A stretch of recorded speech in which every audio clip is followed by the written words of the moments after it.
guys, welcome to episode 5 of Tartan Tuesdays. I'm so sorry I missed last week, but my internet was down for the entire day. So instead of just uploading it later, I thought I'd wait until this week. And now that the weeks don't tally, I'm just going to call them episodes.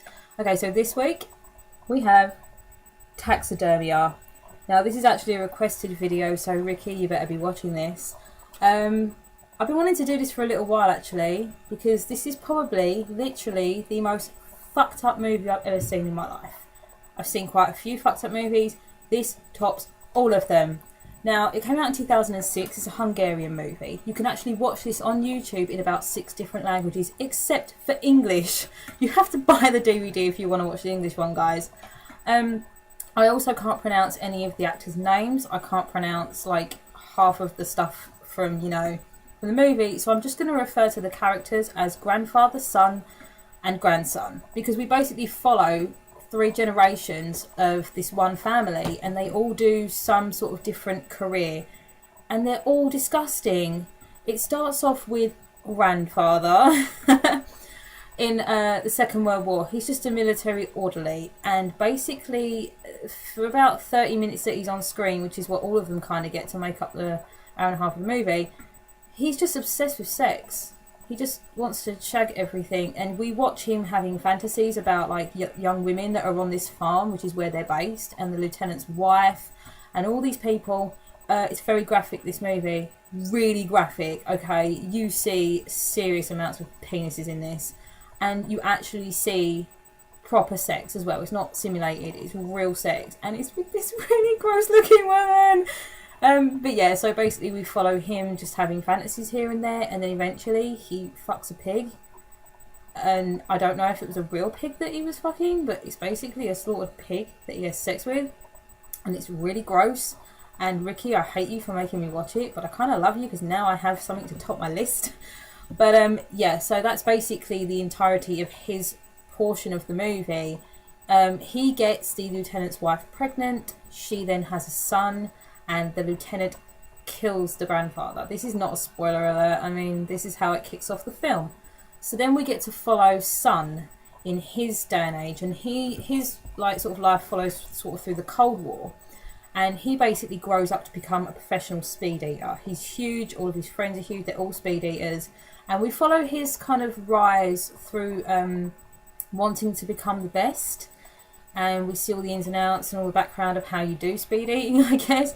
He then falls in love with another speed eater, and we kind of follow like them getting married and getting pregnant and whatnot. His portion of the movie is disgusting because there's a lot of sick in it. Like, oh my god. I mean, especially like watching people eat as well can sometimes be a little bit nauseating depending on how they eat. Watching a bunch of people speed eating and then throwing it up, and I'm telling you now, the puke was definitely CGI. Why would you spend money on CGI puke? I mean, I know that people can't throw up like that in real life, because trust me, it's pretty epic. But they spent about just over $2 million making this movie. I'm telling you now, most of that went on CGI puke. Okay, it's gross. So yeah, we follow him, doing his speed eating thing, trying to get married, trying to have a kid.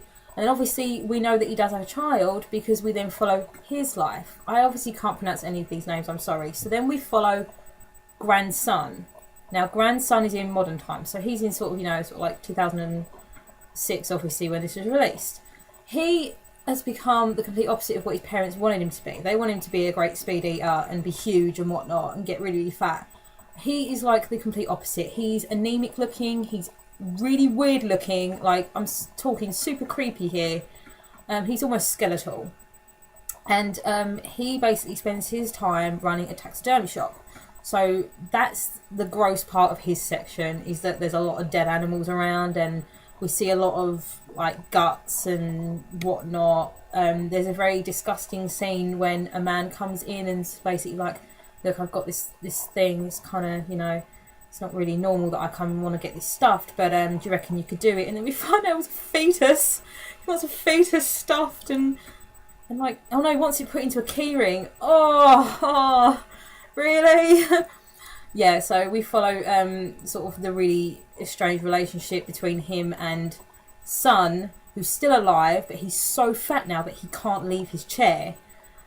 So yeah, basically they hate each other. He hates the grandson because he's not a speed eater. He's nothing like he wanted him to grow up to be. He hates his dad because he has to literally keep his dad alive. He has to go and get all his food and whatnot. And he's got these cats that he keeps, and he feeds the cats butter to make them really fat. They're like the son that he never had. I'm not going to give away the ending because it's quite a powerful ending. It's disgusting, but it's also a very good ending. It involves the dad, it involves the cats, and then obviously the ending with grandson. You can pretty much get the ending anyway, though, if you look up some of the covers of the movie, because if you go on Wikipedia, the cover photo that they use on Wikipedia pretty much gives the game away.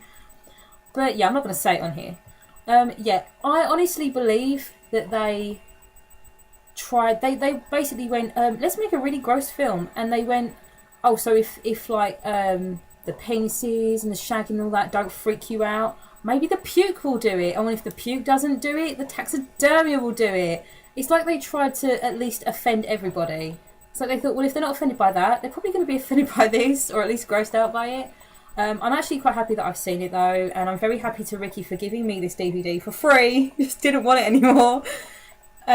Because it's actually a pretty good film to at least have in your collection. I'd like to know in the comments if anyone's got a film that can top this. You have to at least have seen this movie.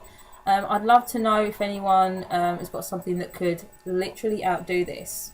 And I'd also like to know what your thoughts are on this, because really, oh my god, it's messed up.